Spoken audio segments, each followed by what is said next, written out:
sans barbiturique, et sans aucune noirceur intrinsèque, que je me suis transporté au sommet d'un cabinet de savoir. Un endroit, certes, peu recommandable, mais précieux pour ceux qui, comme moi, envisagent non pas la décrépitude singulière de tout un être, mais l'exagération modérée des phrases et autres expressions de l'âme.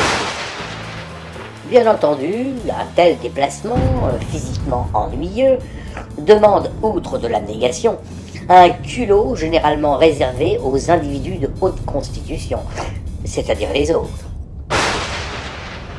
Vous comprendrez qu'arrivé au terme de mon absurde et terrible périple, j'eusse le sentiment très particulier de ceux qui arrivent, les arrivistes. Après quelques errements, en ce lieu peu pittoresque, je me suis mis quand même au travail.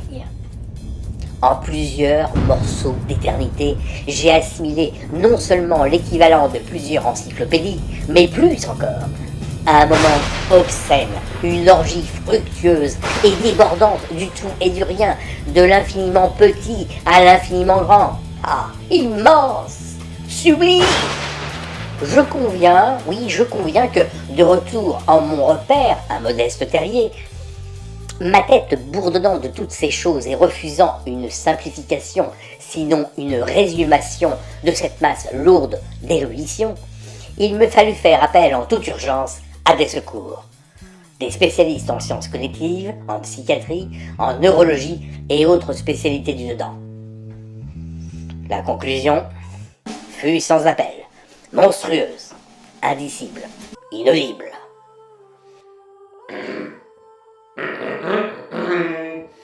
Peut-être, pas sûr. Mais quand même, oui, quand même, hein. Alors, monsieur le simple, vous devenez compliqué, hein, très compliqué. C'est là une évidence manifeste, hein, criante presque. Oui, très compliqué, très vous devenez. Peut-être qu'une néantisation du dedans serait la solution. Qu'en pensez-vous ?